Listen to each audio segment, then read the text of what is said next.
Welcome to this class. The course title is GS 107 and today's topic is nutrition and health. My name is Dr. Folake Samuel. I am a lecturer in the Department of Human Nutrition and Dietetics, Faculty of Public Health, College of Medicine in the University of Ibadan. Today we'll be talking about several things that have to do with nutrition. Within the next 1 hour or so, we will first of all look at some definitions, and then I will introduce you to 3 basic nutrition concepts. After that, we will quickly look at some effects of nutrition on the human body, and that will lead us to your responsibilities to ensure that you have a good nutritional status. Then we will round up this lecture with a short discussion on nutrients and their utilization. So let's go straight into business and define some terms. The first term we'll be defining will be nutrition science. What is nutrition science? Nutrition science has to do with nourishing or being nourished, especially the assimilation of food and the use of that food for growth and replacement of tissues. And so because of that, it's a science that studies many aspects of how you take in and make use of food. The first one is for production of energy, your everyday activities, even the beating of your heart. The energy you get from your food is used for all of this. Secondly, we use food to assist your organs and your tissues to function and thereby maintain your life. Then for growth, especially in children and adolescents, the nutrients that you get from food help you to grow. And when you become an adult, your reproduction also depends on what kind of nutrients you get from your food. And finally, in nutrition, we also look at the elimination of waste products that come from metabolism. So it's a wide range of processes from the production of energy to the elimination of waste products in the body. Now, when we talk about nutrition science, it talks about eating the correct quality, quantity, and variety of foods. Don't forget, the food must be of good quality, must be in the right quantity, and it must come from a variety of foods to satisfy your body needs. More on that later. It also involves studying the use of individual nutrients obtained from the body by the cells of your body. So I dare say food is what you eat, but nutrition is what your cells actually receive. Between food and nutrition is a long story, but it can never become nutrition if it does not reach your cells for adequate utilization. Let's look at another definition. Let's look at food. Food is anything that you eat that provides nutrients to nourish your body. And what are nutrients? These are chemical components that are essential to life, which must be supplied by your food. Now, it is important to know that no 2 foods are identical in their nutrient composition and ability to nourish the body. And that is why it is important for you to have a combination of varieties of food that are necessary to satisfy your body's requirement. Hence, there is need to eat a variety of food. More about food. When we talk about food, good food must be wholesome, must be nourishing, must be free from toxic substances. It should not poison you. It should be free from parasites. It should be free from bacterial contamination. But also, food must be culturally acceptable. This morning, I'm sure none of you ate carbohydrate. You probably ate bread. And when you chose bread, you were not thinking of carbohydrates or energy for your body. You were thinking about some things that have to do with your culture, your upbringing. So if you look at this picture now, you see the picture of Mopane worms from Southern Africa. Actually, we have something similar to this also in Nigeria. It is called money. When you see those worms, they are not attractive. But for cultures that enjoy it, when they are finished preparing it, it's like this picture that you see. Very delicious stew. In terms of nutrition, it satisfies the scientific definition of food because it is full of nutrients. But for you, perhaps you are squeezing your face because you cannot eat this. It's not culturally acceptable to you. But look at this picture now. This is amala. and ewedu with a lot of meat. Some of you are smiling already because it is culturally acceptable to you. So what am I trying to say? Food is both scientifically and culturally defined. Now let's look at another definition. Food choice. Whatever you choose to eat is what you become. Man is what he eats. Not only that, man is what his mother eats, but today we will not be talking about that. So food choice is also very important. Whatever you choose now will determine how you live today and even tomorrow. It will determine the proper functioning of your organs and tissues. It will determine the condition of health in relation to your nutritional condition. Let's quickly go to 3 basic nutrition concepts. 3 basic nutrition concepts. We'll be looking at the concept of nutrient requirements or nutrient needs. We'll be looking at the concept of diet, and we'll be looking at the concept of malnutrition. Let's start with nutrient requirements or needs. Think of your friend. Think of your grandmother. Think of yourself. And think of a little child that lives around you. Do you think you need the same amount of food? Do you think you need the same nutrients? No. So what are the things that affect your requirement? One is age. The older you get, generally, the more nutrients you need. However, when you look at children, the nutrients they need per body weight is really higher than what the older people need. Because they have a smaller stomach capacity, we encourage them to eat several times a day so that they can meet their needs. So your age affects your nutrient requirements. Sex, whether you are male or female, also affects the nutrients you need. And the easiest to think about is the issue of energy. Because most of the time, boys are more active and engage in energy and sapping activities. They need to eat more of energy-giving foods. And there could be some other things like girls need more iron because of the fact that they lose blood in their monthly menstruation. So that also affects that nutrient iron. Body size is another thing that affects your nutrient needs. The bigger you are, the more your nutrient needs, generally speaking. If you are growing, you need more protein and more nutrients that help you to grow, and so on and so forth. I will also talk about pregnancy and lactation. When you are pregnant, you are actually taking care of yourself and the growing fetus. So your nutrient requirement will be different from that of your friend who is not pregnant. And then when you have given birth to that baby and you are breastfeeding, you even have higher nutrient needs because the baby that is now born is growing faster than the one that was inside there, is more active, and so you have to eat more, especially some nutrients like protein and some micronutrients. When you have some particular health conditions also, it will affect your needs. If somebody is diabetic, the nutrient need to be different from somebody who is not diabetic. So that is a nutrition concept, the concept of nutrient requirement. The second thing is the concept of diet. Diet is what you habitually eat. Remember, what you habitually eat. So there's a difference between food and diet. You cannot have diet without food, but diet is the food that you habitually eat. And so in nutrition and dietetics, sometimes we have special diets that are prescribed for individuals. Maybe a diet to reduce weight or to reduce sodium in your food and so on and so forth. But that is beyond the scope of this class. Just enough for you to know that there's a concept, the concept of diet. 3 is the concept of malnutrition. Malnutrition comes from the French word mal, which means bad. So malnutrition in layman's language is bad nutrition, but it's not always undernutrition or a deficiency as we know it. There could also be excess nutrition or overnutrition of nutrients in the body. So from the concept of malnutrition, we know that too much food is as harmful to health as too little food. Let's look at the effects of malnutrition. Good nutrition will ensure that you have normal weight for your height and body frame. Good nutrition will ensure that you have firm, clear skin, strong muscles, moderate padding of fat, healthy pink mucous membranes, and resistance to disease and maintenance of good health.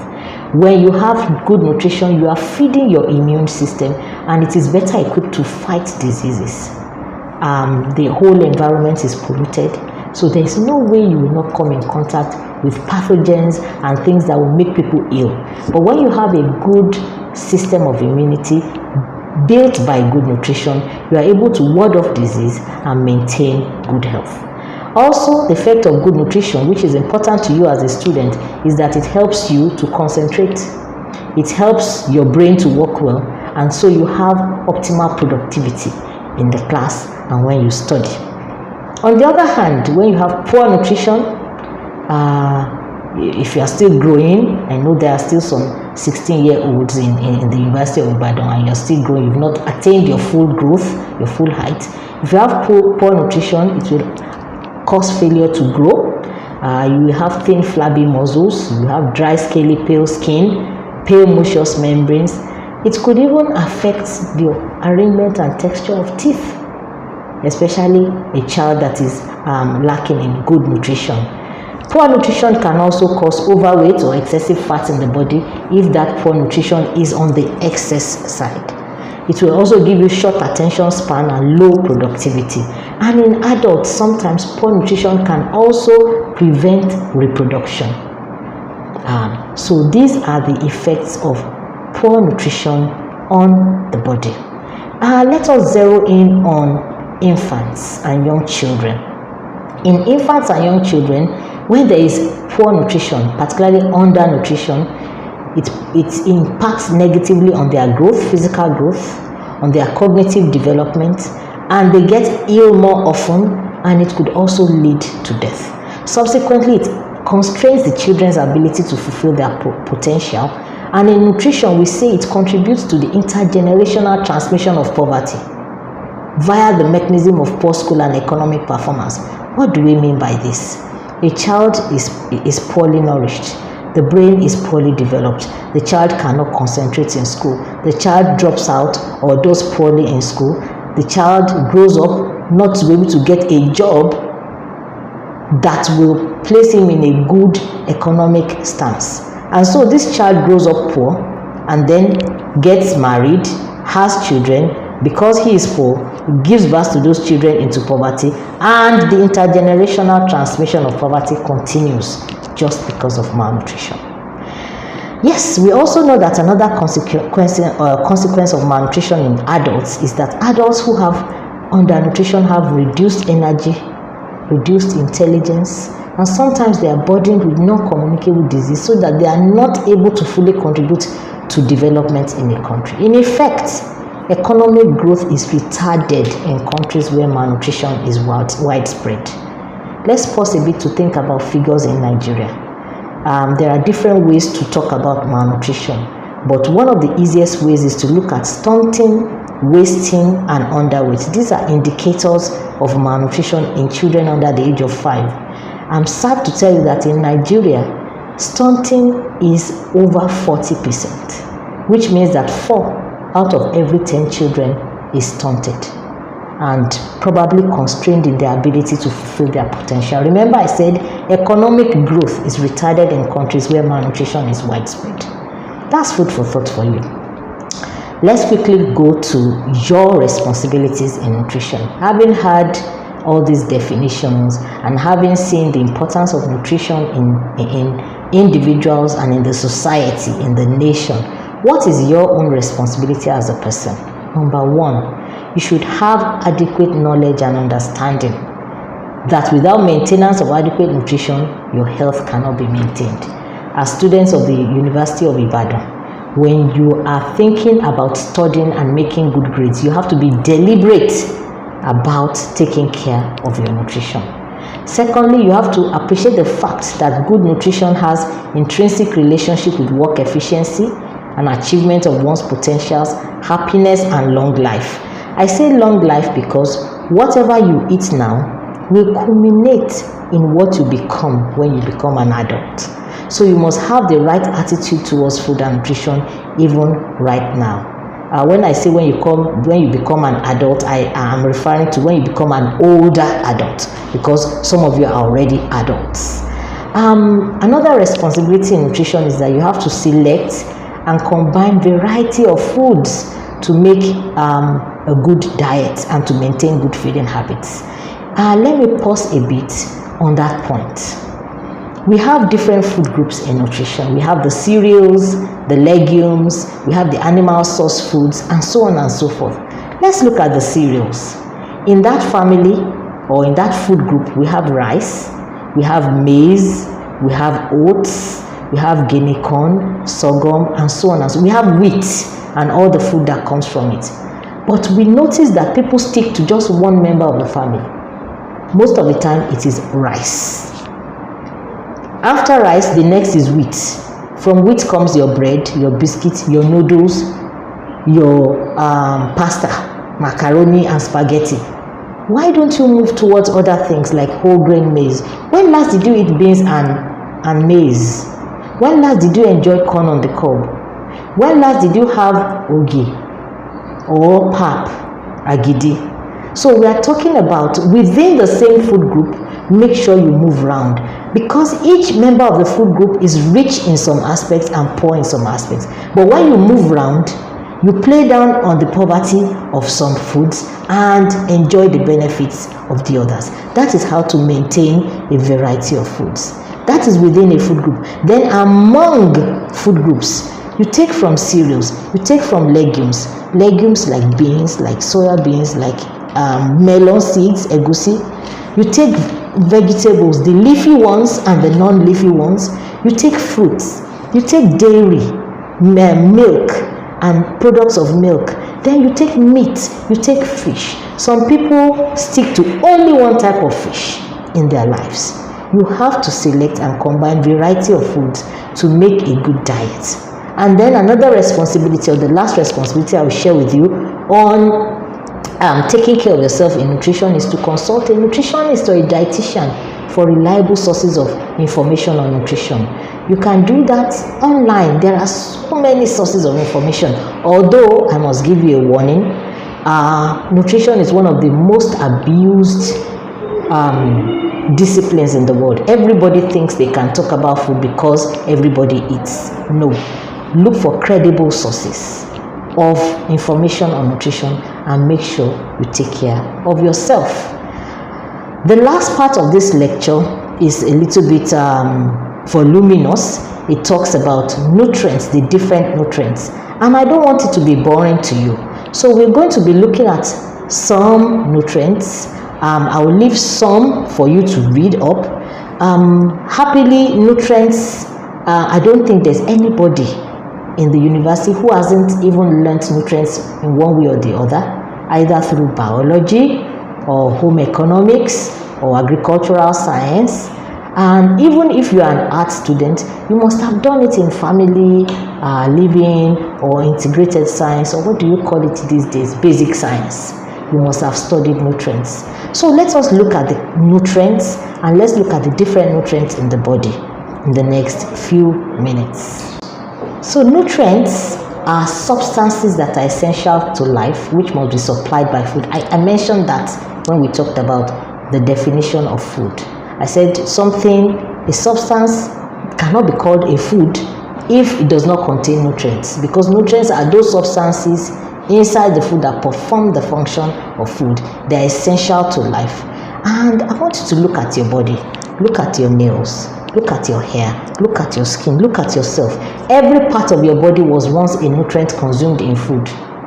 Either the food consumed by your mom, which was transmitted to you through the placenta when you were growing up in the womb, or food that you ate when you were born. Till now, every part of your body was once a nutrient consumed in food. And of the many nutrients required by the body, there are some that are called essential nutrients, and there are some that are called non-essential. Essential nutrients are those that must be provided in the diet, but the non-essential ones are the ones that the body can manufacture using ingredients supplied in the diet. So, like I said, essential nutrients, the body cannot manufacture them or generally produce them in sufficient amounts. These include carbohydrates, certain amino acids, certain fatty acids, vitamins, minerals, and water. But the non-essential nutrients are those that are present in food and are used by the body, but they do not have to be part of the diet, though they may play important roles in maintaining health. And so in that category, we have cholesterol, we have creatine. So let's look at the categories of nutrients. Some people call them the classes of nutrients, 6 of them: carbohydrates, protein, lipids, which some people call fats and oils, minerals, vitamins. What is the 6th one? People always forget it. I will show you. Water. That is the 6th nutrient. It is a nutrient. And all these 6 can also be divided into 2. We have those that are macronutrients, those that are needed in macro quantities, large quantities in the body: carbohydrates, proteins, lipids, and your water. But we also have micronutrients. They are needed in micro amounts, small amounts. They are the vitamins, they are the minerals. You need them in very small amounts in your diet and in your body. However, if you don't have those small amounts, you will have deficiency symptoms that are very serious, that are quite serious. So let us look at all these carbohydrates. Let's look at what they do. Let's look at their principal sources. And let's look at, some of them will look at their composition. Let's start with carbohydrates. They are the principal source of energy in our diet, and we get them mainly from plants. We get them mainly from our cereals, from our tubers like yam, like potatoes. We get them also from pasta products. We get them also from dairy products. Fruits and vegetables also have carbohydrates. So carbohydrates, all of them contain carbon, hydrogen, and oxygen. And that is where the word carbohydrate comes from. We have 2 types. We have the simple form of carbohydrates and the complex forms. So when you hear the simple forms of carbohydrates, you hear things like monosaccharides, having 1 sugar molecule, mono. We have disaccharides, those that have 2 sugar molecules. And the examples for monosaccharides is glucose, and the example for disaccharides is sucrose. I won't dwell too much on this. You have the slides, you will read them and you will understand. But the important thing for you to know is that we have simple forms of carbohydrates which are digested quickly in the body, and then we have complex form of carbohydrates like oligosaccharides. Even the name is complex, don't you see?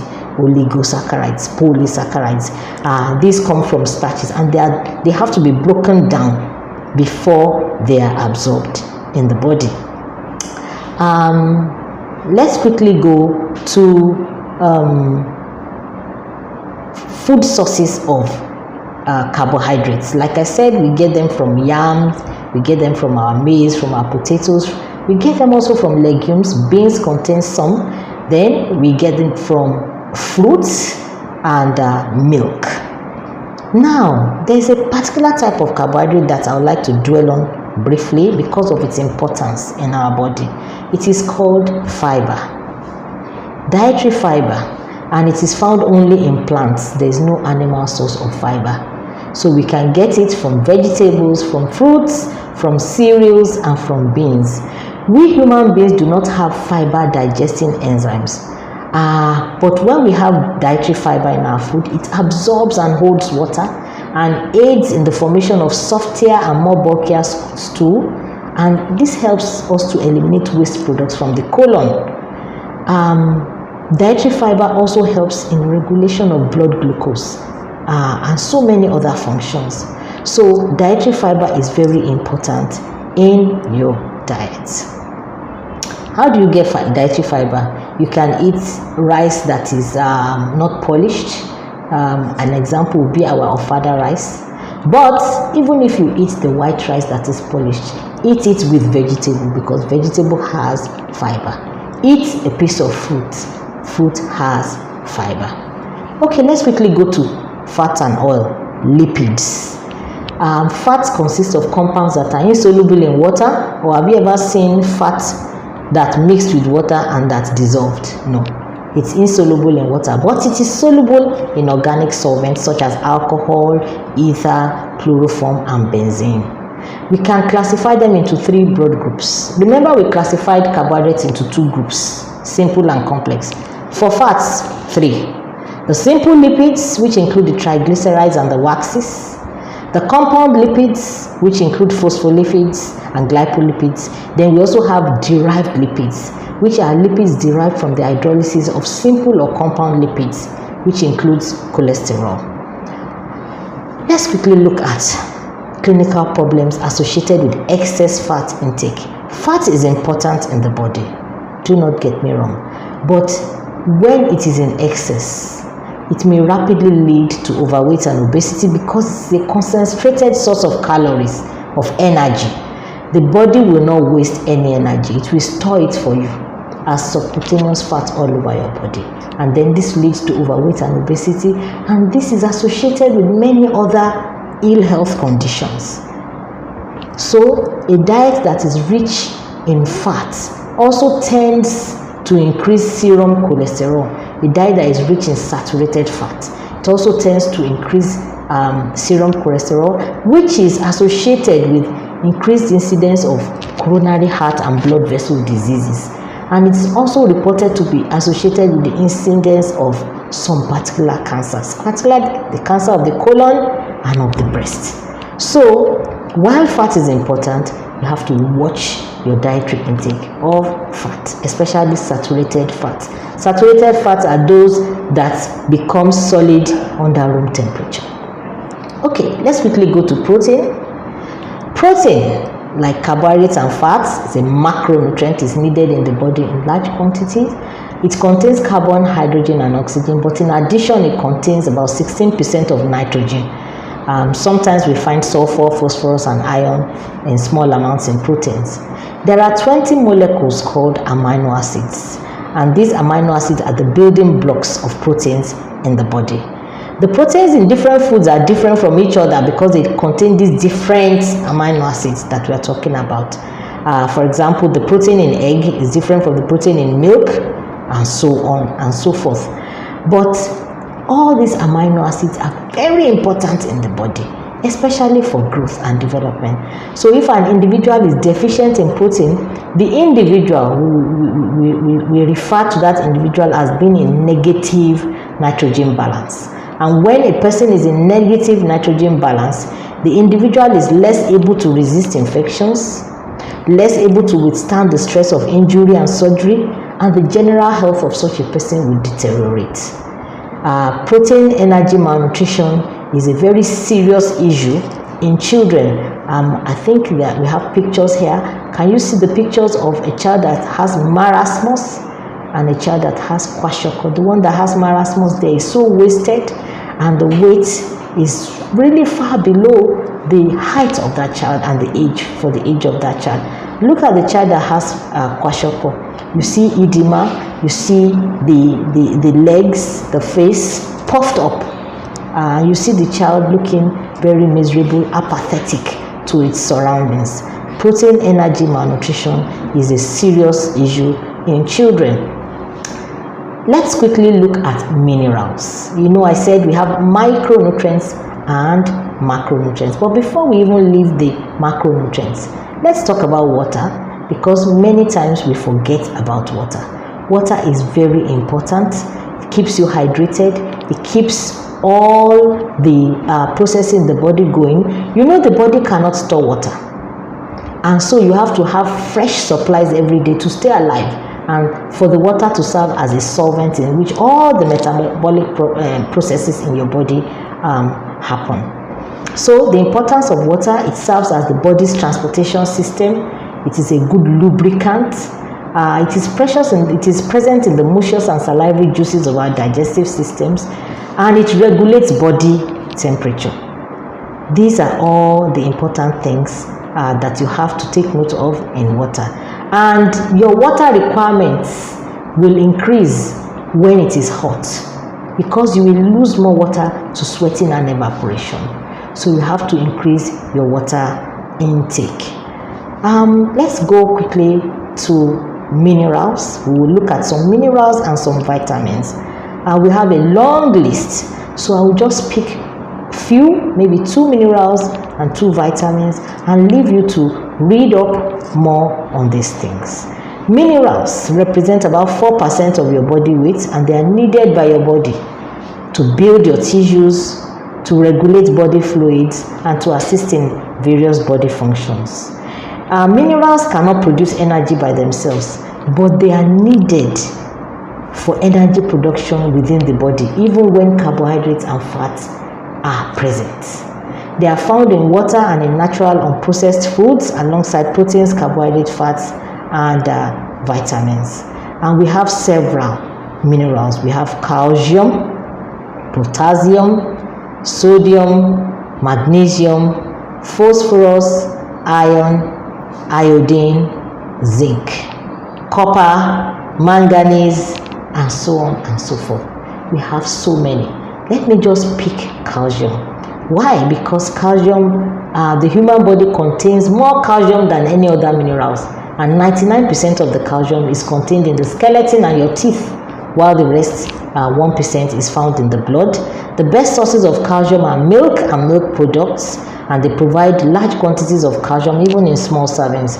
But we can also find calcium in our dark green leafy vegetables. So when you are eating your vegetables, remember I mentioned it the other time when I was talking about fiber. It's not just fiber. Dark green vegetables give you other things, and calcium is one of it. It also gives you the vitamin that is preformed to vitamin A, but then we will get there. So I said calcium is a very important mineral. It is important in the component of bones and teeth in combination with another mineral called phosphorus.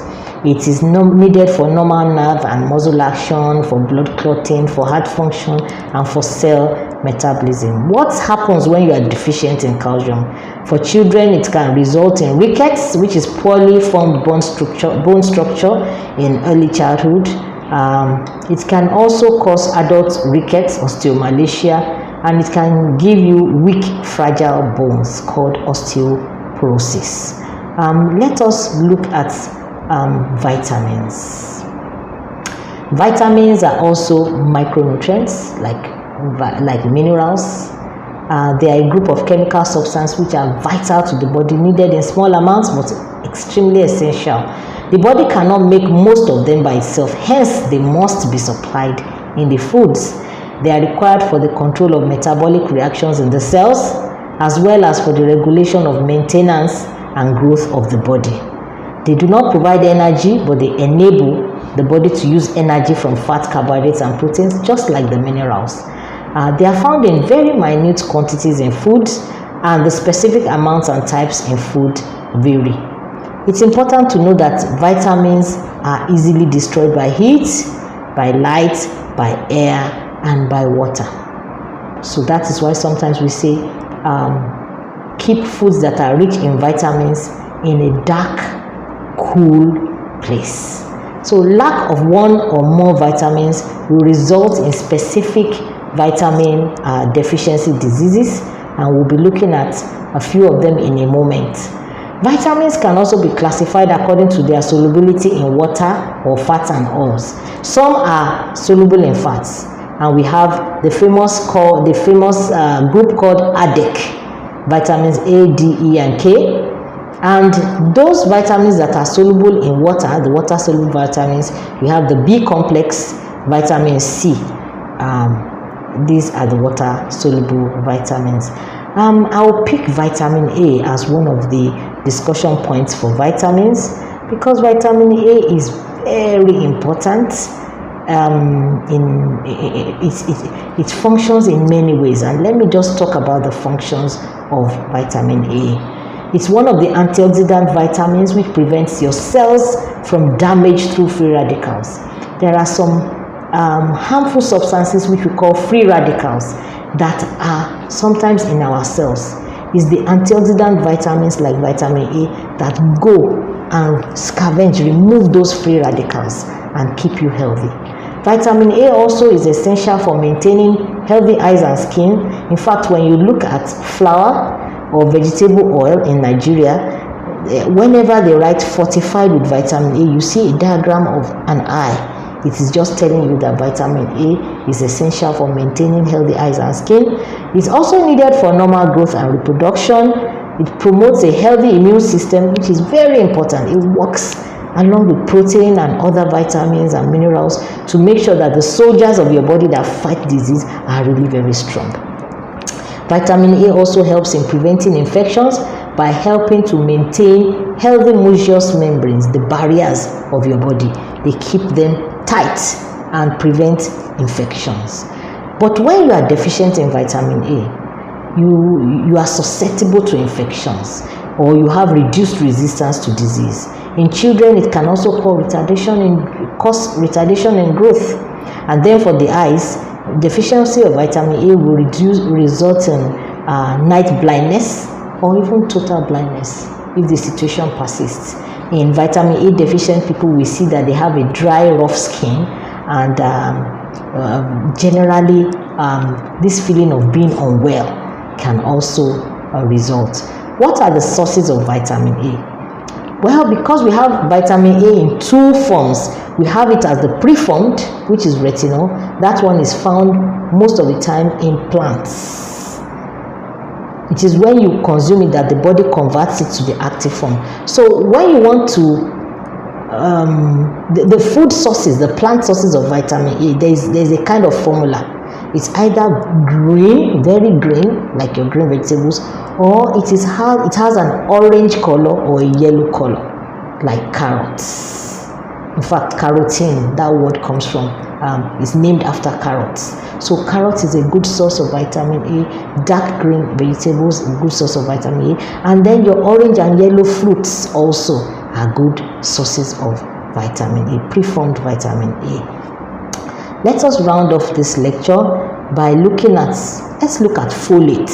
Folic acid is also part of the family of the vitamins. I want to zero in on it because it is important in pregnancy. A woman who is deficient in folate can lead to some deformation in the child. It is called spina bifida, and this causes permanent disability. So you find out that when people are pregnant and they register in the hospital, some of those little pills they give them folic acid to supplement what they get from the diet. But it's better to get your folate from natural sources. It's found in green leafy vegetables again. Is this telling you something? Those of you who do not like green leafy vegetables, we've talked about fiber for green leafy vegetables. We talked about vitamin A. Now it's folate. Green leafy vegetables is a win-win for you in any occasion. So we find it in green leafy vegetables, find it in green beans, we find it in okra, we find it in oranges, we find in some cereal products and in some dairy products. That is folic acid. I would like to end this lecture. Let's quickly revise. We talked about some definitions, what food is. Food is what you eat, but nutrition is actually what your cells receive. We looked at some basic components, basic concepts of food. The concept of requirements, it varies from person to person depending on different circumstances. We looked at the concept of diet, what you habitually eat and what affects or determines your health situation. We looked at malnutrition and what it causes in the body for human beings and for the society, for the nation as a whole. Then we broke it down, the issue of nutrients, the different categories of nutrients, and we reminded ourselves that water is a very important category that we must not forget. We looked at the macronutrients and the micronutrients and looked at different examples of what they do in the body, what the deficiency causes, and the food sources. Let me end by reminding you that we have some responsibilities to take care of ourselves. Be deliberate in understanding nutrition and appreciate that it has an intrinsic relationship with your work efficiency, with the achievement of your potentials, happiness, long life, and quality of life. Do not forget to consult a nutritionist and a dietitian for reliable sources of information on nutrition, especially when in doubt. Thank you very much for listening.